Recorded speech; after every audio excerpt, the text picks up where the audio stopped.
या घटनेनंतर महाराष्ट्रात एकच खळबळ उडाली, कारण की जेव्हा मालकाचा मृत्यू झाला तिथे हरिण आलं आणि त्या हरणाने असं काय केलं की तुम्हालाही धक्का बसेल।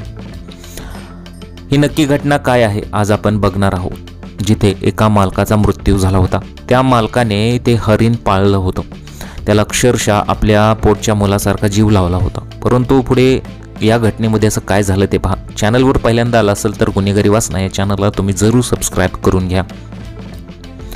महाराष्ट्रातील त्या छोट्याशा खेड्यात जिथे मातीचा गंध आणि हिरवीगार शेतं हीच जगण्याची भाषा होती, तिथे विठ्ठल नावाचा तो साधा आणि मनमिळावू शेतकरी राहत होता। विठ्ठलचं आयुष्य म्हणजे सकाळी लवकर उठून शेतात जाणं, मातीशी संवाद साधणं आणि सायंकाळी घराच्या सहवासात दिवसभराचा थकवा विसरणं। त्याला निसर्गाबद्दल विलक्षण प्रेम होतं। त्याचे घर म्हणजे एक छोटीशी मातीची झोपडी, पण त्या भोवतीचा परिसर त्याने फुलवलेल्या अनेक प्रकारच्या झाडामुळे आणि वेलींमुळे एखादं नंदनवन सारखं वाटायचं। एके दिवशी मग काय झालं की जंगलाच्या जवळच मोठी उलथापालथ झाली। विठ्ठल शेतात काम करत असताना त्याला झाडीत काहीतरी अडकल्यासारखं दिसलं आणि आवाज आला। जवळ जाऊन पाहिलं तेव्हा तिथे एक लहानसं अवघ्या काही दिवसाचं हरिण घाबरून लपलेलं बसलं होतं। वादळात आपल्या आईपासून हे पिल्लू दुरावलेलं असावं असं विठ्ठलला जाणवलं।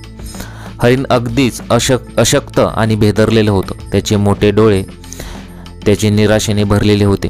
विठ्ठलचं हृदय द्रावलं। त्याने त्याला हळुवारपणे उचललं आणि घरी आणलं। त्याची बायको रखुमाई ही अत्यंत मायाळू स्वभावाची होती। तिने आणि विठ्ठलने मिळून त्या हरणाची काळजी घ्यायला सुरुवात केली। त्यांनी त्याला लहान मुलाप्रमाणे दूध पाजलं आणि मऊ गवताच्या अंतरुणावर झोपवलं। त्यांच्या घरी कुत्रं मांजरं किंवा इतर पाळीव जनावरं नव्हती। आता हे हरिण आपण पाळलं तर वन विभागाचे अधिकारी आपल्यावर कारवाई करतील हे त्यांना ठाऊक होतं, म्हणून ते सतत त्याला जंगलात सोडायचे। परंतु ते हरिण जे आहे अधूनमधून सारखं त्यांच्या घरी येत होतं आणि ते हरिण त्यांच्या कुटुंबाचा एक भागच बनून गेलं। त्यांनी त्याचं नाव हिरवा ठेवलं होतं, कारण त्याचे डोळे आणि त्याची कांती हिरव्यागार निसर्गाची आठवण करून देत होती। दिवस, आठवडे आणि महिने उलटले। मग पुढे जी घटना घडली ती अतिशय भयंकर आणि हृदयद्रावक जी होती।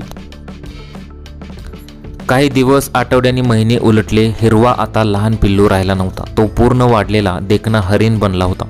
त्याच्या अंगावरचे टिपके एखाद्या नक्षीकामासारखे सुंदर दिसत होते। त्याच्या डोळ्यांमध्ये आता भीतीऐवजी विठ्ठल आणि रखुमाईबद्दलचे प्रेम आणि कृतज्ञता स्पष्टपणे दिसायची। हिरवाचे आणि विठ्ठलाचे नाते अत्यंत वेगळे होते। तो विठ्ठलाला आपली मित्र आणि पालक मानत असे। विठ्ठल सकाळी शेतात जायला निघाला की हिरवा त्याच्या मागे मागे जायचा। विठ्ठल सतत त्याला म्हणायचा, अरे तू माझ्या मागे येऊ नको, आमच्या घरी सुद्धा येऊ नको, जर वन विभागाला हे कळलं तर आम्हाला जेलमध्ये टाकतील, असं तो सतत त्याला म्हणायचा। तो विठ्ठलाने दिलेल्या कोणत्याही पदार्थाचा आनंद घ्यायचा आणि त्याच्या जवळ राहून सुरक्षित आणि आनंदी त्याला वाटायचं। विठ्ठलचं काम झाल्यावर तो त्याच्या जवळ येऊन त्याच्या पायावर आपलं डोकं घासून आपली माया व्यक्त करायचा। आता खेड्यातील लोकांना या दोघांची मैत्री नेहमीच विस्मयकारक आणि कौतुकास्पद वाटायची। प्राणी आणि मनुष्य यांच्यातील हे अनोखं आणि पवित्र नातं पाहून अनेकजण चकित व्हायचे। विठ्ठलने कधीही हिरवाला बांधून ठेवलं नाही। त्याला वाटलं तो एक स्वतंत्र जीव आहे, त्याला हवे तेव्हा जंगलात जाण्याची आणि परत येण्याची मुभा असावी।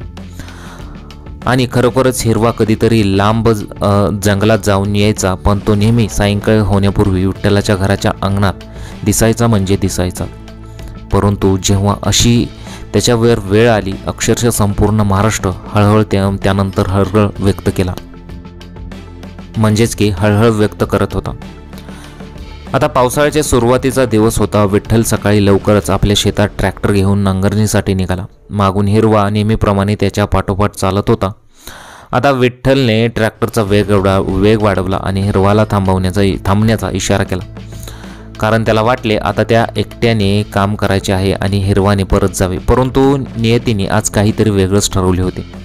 शेतात नांगरणी करत असताना अचानक ट्रॅक्टरमुळे तो एक अपघात झाला आणि मग ट्रॅक्टरचा वेग वाढला आणि तो एका कच्च्या रस्त्यावरून धावू लागला।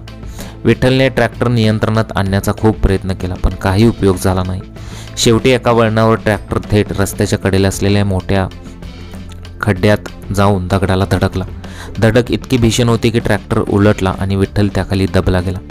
विठ्ठलाने जागीच प्राण सोडला। क्षणार्धात होत्याचं नव्हतं झालं. शेतात शांतता पसरली. फक्त ट्रॅक्टरमधून आवाज येत होता आणि त्या आवाजावर हिरवा आक्रोश करत होता. घडलेला भीषण अपघात पाहून हिरवा स्तब्ध झाला. त्याला काही समजत नव्हते. तो वेड्यासारखा ट्रॅक्टर भोवती फिरत होता आणि विठ्ठलाला उठवण्याचा प्रयत्न करत होता, पण विठ्ठल शांत झाला होता. हिरवा जोरजोरात आपले डोके विठ्ठलाच्या निष्प्राण शरीरावर घासत होता.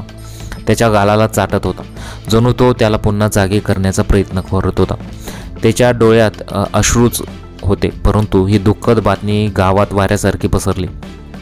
लोकांनी धाव घेतली आणि मोठ्या प्रयत्नांनी विठ्ठलला ट्रॅक्टर घालून बाहेर काढले. रखुमाईला या घटनेने मोठा धक्का बसला. सारा गाव दुःखात बुडाला. विठ्ठल केवळ शेतकरी नव्हता, तो गावचा आधार आणि प्रेमळ व्यक्ती होता. दुसऱ्या दिवशी विठ्ठलाच्या अंत्यसंस्काराची तयारी सुरू झाली. गावातील लोक, नातेवाईक आणि मित्रमंडळी जमली होती. विठ्ठलाचे पार्थिव अंत्ययात्रेसाठी सजवलेल्या लाकडी तिरडीवर ठेवले होते. अंत्यसंस्कारासाठी सर्व तयारी पूर्ण झाली. तिरडी उचलली जाणार तेवढ्यात एक अविस्मरणीय दृश्य सगळ्यांना दिसलं. हिरवा तिथे आला होता. तो खूप दूर जंगलातून आला होता, पण त्याला वेळेचं भान होतं किंवा जणू त्याला काहीतरी खुणावत होतं. त्याने विठ्ठलाच्या घराच्या दिशेने धाव घेतली होती. तो थेट तिथे अंत्यसंस्काराची तयारी सुरू होती तिथे पोहोचला होता. गर्दी पाहून तो जरा गोंधळला, पण त्याने लोकांच्या पायाखालून वाट काढत थेट तिरडीजवळ धाव घेतली.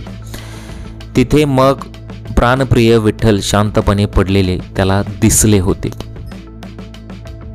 तो हळूच अत्यंत दुःख आणि आदरयुक्त नजरेने विठ्ठलकडे पाहत होता. त्याने आपले डोके विठ्ठलाच्या निष्प्राण पायांना टेकवले आणि काही क्षण तो तसाच उभा राहिला. हे पाहून अक्षरशः सर्व गावकरी स्तब्ध झाले, कारण की एका हरणाने अशी केलेली कृती आजपर्यंत कुणी बघितली नव्हती. ते दृश्य इतकं हृदयद्रावक होतं की तिथे उपस्थित असलेले अनेक कठोर हृदयाचे लोकही आपले अश्रू आवरू शकले नाहीत. त्या निष्पाप प्राण्याचे आपल्या मानवी मित्रासाठी असलेले हे शुद्ध प्रेम पाहून सगळ्यांचे डोळे पाणवले. आता विठ्ठलाची अंत्ययात्रा त्याच्या शेताकडे निघाली. आश्चर्याची म्हणजे हिरवा त्या गर्दीत सर्वात पुढे विठ्ठलाच्या तिरडीसोबतच चालत होता. लोकांनी त्याला थांबवण्याचा प्रयत्न केला नाही, कारण त्या क्षणी सगळ्यांना त्याच्या नात्याची पवित्रता आणि गहनता कळून चुकली होती. तो अजून आपल्या मित्राला अंतिम निरोप देत होता.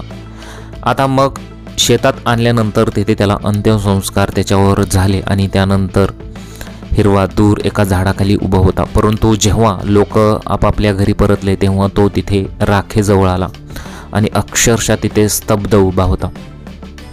अंत्यसंस्कार पूर्ण झाल्यावर लोक घरी परतू लागले, पण हिरवा तिथून हलला नाही. तो त्या जळणाऱ्या चितेच्या राखेकडे बराच वेळ शोक करीत राहिला. काही दिवसांनी मग रखुमाबाई हिरवाला पुन्हा आपल्या जवळ बोलवण्याचा प्रयत्न केला, पण विठ्ठलाच्या अपघातानंतर हिरवा कधीही त्या खेड्यात परतला नाही. तो जंगलात निघून गेला. पण खेड्यातील लोकांना खात्री होती की हिरवा रोज सकाळी विठ्ठलाच्या शेताजवळ येऊन आपल्या प्रिय मित्राची आठवण काढत असेल. तर अशा प्रकारे ही संपूर्ण घटना घडलेली आहे. अक्षरशः मग तो हरिण जो होता तो आपल्या मालकाच्या राखेजवळ आला आणि त्याने शोक व्यक्त केला. अशी ही संपूर्ण घटना आहे. तुम्हाला या घटनेबद्दल काय वाटतं? तुमच्या प्रतिक्रिया मला कमेंट बॉक्समध्ये जरूर कळवा.